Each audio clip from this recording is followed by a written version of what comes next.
Students, তোমাদের সকলকে সুরিদ Manna creations চ্যানেলের পক্ষ থেকে সুস্বাগতম। আশা করি তোমরা সকলে ভালো এবং সুস্থ আছো। আমি তোমাদের জন্য এই ভিডিওটিতে 2024 সালে দ্বিতীয় পর্যায়ক্রমিক মূল্যায়ন তথা সেকেন্ড সামেটিভ ইভ্যালুয়েশনের জন্য ক্লাস 6-এর ভূগোলের এক সেট প্রশ্নপত্রের সমাধান করছি।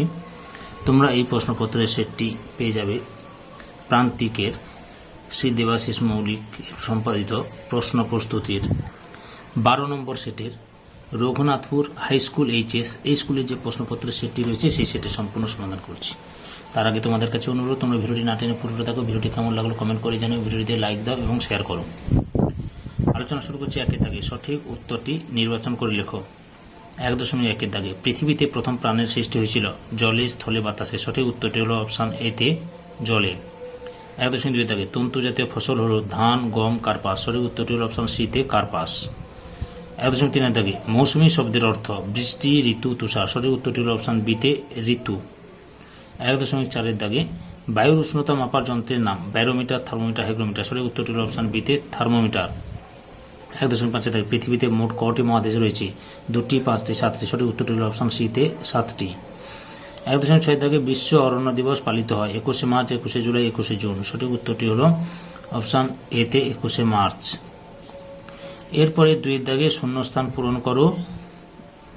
2.1 দাগে জেট প্লেন যাতায়াত বায়ুমণ্ডলের ড্যাশ স্তরে। উত্তরটি হল স্ট্র্যাটোস্ফিয়ার।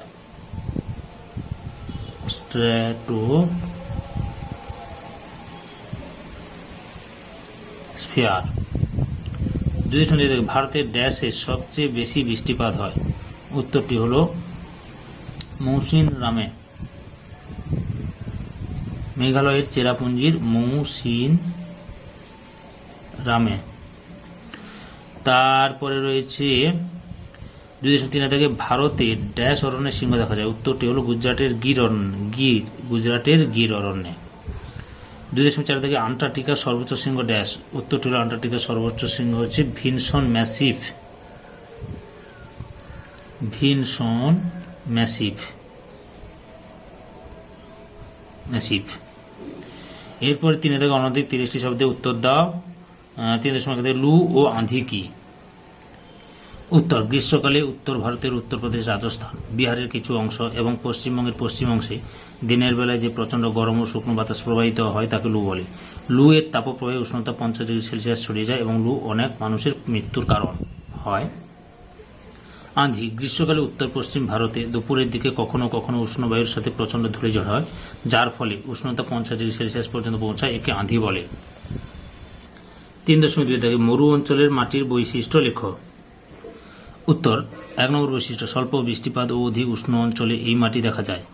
2 নম্বর বৈশিষ্ট্য জৈব পদার্থহীন এই মাটি ছিদ্রযুক্ত ও মোটা দানাযুক্ত। 3 নম্বর বৈশিষ্ট্য এই মাটি জলধারণ ক্ষমতা খুব কম। 4 নম্বর বৈশিষ্ট্য মাটির উর্বরতা কম। 4 দাগে অনধিক 50টি শব্দের মধ্যে উত্তর দাও। 4.1 দাগে আন্টার্কটিকার জীবজগৎ সম্পর্কে লেখো। উত্তর চিরতুষারে ঢাকা আন্টার্কটিকায় কোনো গাছপালা নেই। একমাত্র গ্রীষ্মকালে সমুদ্রের ধারে কোথাও সামান্য বরফ গেলে মস, লাইকেন, শ্যাওলা জন্মায়। আন্টার্কটিকার একমাত্র স্থায়ী বাসিন্দা পেঙ্গুইন পাখি। ভয়ঙ্কর ঠান্ডাতেই এরা অভ্যস্ত। চারপাশে সমুদ্রের প্রচুর মাছ, সামুদ্রিক পাখি, তিমি, সিল দেখা যায়। আন্টার্কটিকার সমুদ্র চিংড়ি জাতীয় ক্রিলে ভর্তি। মাছ, ক্রিল হল পেঙ্গুইনের প্রধান খাদ্য। 4.2 দাগে ভারতে মৌসুমী বায়ুর প্রভাব আলোচনা করো। উত্তর ভারতের জলবায়ুতে মৌসুমী বায়ুর প্রভাব অপরিসীম, তাই ভারতকে বলা হয় ক্রান্তীয় মৌসুমী জলবায়ুর দেশ। প্রভাবগুলি হল বৃষ্টিপাত। ভারতের মোট বৃষ্টিপাতের 90% মৌসুমী বায়ুর প্রভাবে হয়ে থাকে। এই বায়ুর প্রভাবে মেঘালয়ের মৌসিনরামে পৃথিবীর সবচেয়ে বেশি বৃষ্টিপাত হয়।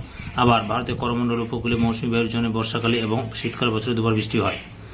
ঋতু পরিবর্তন মৌসুমী বায়ুর আগমন অর্থাৎ বর্ষাকাল ও প্রত্যাবর্তন অর্থাৎ শরৎকাল আসার মধ্য দিয়ে ঋতু পরিবর্তন সংঘটিত হয়। আর্দ্র গ্রীষ্ম ও শুষ্ক শীতকাল গ্রীষ্মকালে মৌসুমী বৃষ্টিপাতের জন্য গ্রীষ্মকাল আর্দ্র হয় এবং শীতকাল মৌসুমী বায়ুর বৃষ্টিপাত ঘটায় না বলে শীতকাল শুষ্ক হয়। উষ্ণতা হ্রাস গ্রীষ্মের প্রচণ্ড উষ্ণতার দাবদাহের হাত থেকে মৌসুমী বায়ু রক্ষা করে। প্রাকৃতিক দুর্যোগ অনেক সময় মৌসুমী বায়ুর প্রভাবে প্রচুর বৃষ্টিপাতের ফলে বন্যার সৃষ্টি হয়, আবার বৃষ্টিপাত খুব কম হওয়ার ফলে খরার সৃষ্টি হয়। 5 দাগে অনধিক 50টি শব্দের মধ্যে উত্তর দাও। 5.1 দাগে বায়ুমণ্ডলের স্তরবিন্যাস সম্পর্কে আলোচনা করো।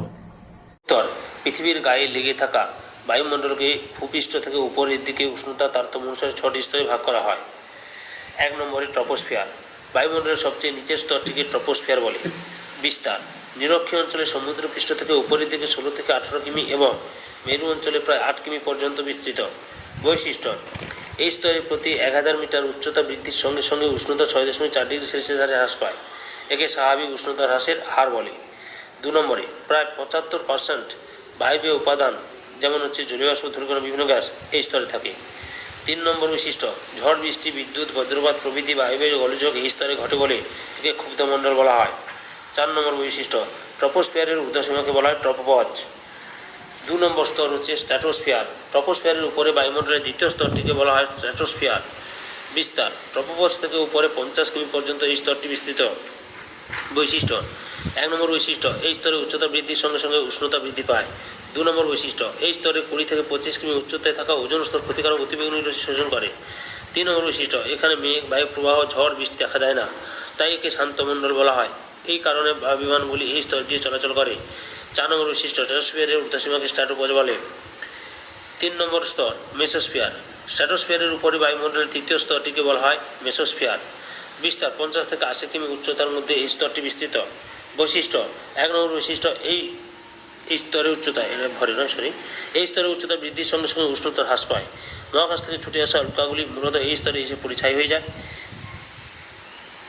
3 নম্বর বৈশিষ্ট্য। মেসোস্ফিয়ারের ঊর্ধ্বসীমাকে মেসোপজ বলে। 4 নম্বর স্তর থার্মোস্ফিয়ার। মেসোস্ফিয়ারের উপরে বায়ুমণ্ডলের চতুর্থতম স্তরটি হল থার্মোস্ফিয়ার। থার্মোস্ফিয়ারের আরেক নাম আয়োনোস্ফিয়ার। বিস্তার। 80 থেকে 300 কিমি উচ্চতা পর্যন্ত বিস্তৃত। বৈশিষ্ট্য। 1 নম্বর বৈশিষ্ট্য। এই স্তরে উচ্চতা বৃদ্ধির সঙ্গে সঙ্গে দ্রুত তাপবৃদ্ধি পেতে থাকে। 2 নম্বর বৈশিষ্ট্য। এখানে বায়বীয় কণা প্রায় নেই, তাই আকাশ কালো দেখায়। 3 নম্বর বৈশিষ্ট্য। এখানে গ্যাসের অণুগুলি আয়নিত অবস্থায় থাকে, তাই একে আয়োনোস্ফিয়ার বলে। 4 নম্বর বৈশিষ্ট্য। এই স্তর থেকে বেতার তরঙ্গ প্রতিফলিত হয়ে ভূপৃষ্ঠে ফিরে আসে। 5 নম্বর বৈশিষ্ট্য। অতিবেগুনি রশ্মির কারণে এই স্তরের তাপমাত্রা 200 ডিগ্রি সেলসিয়াসে পৌঁছে যায়।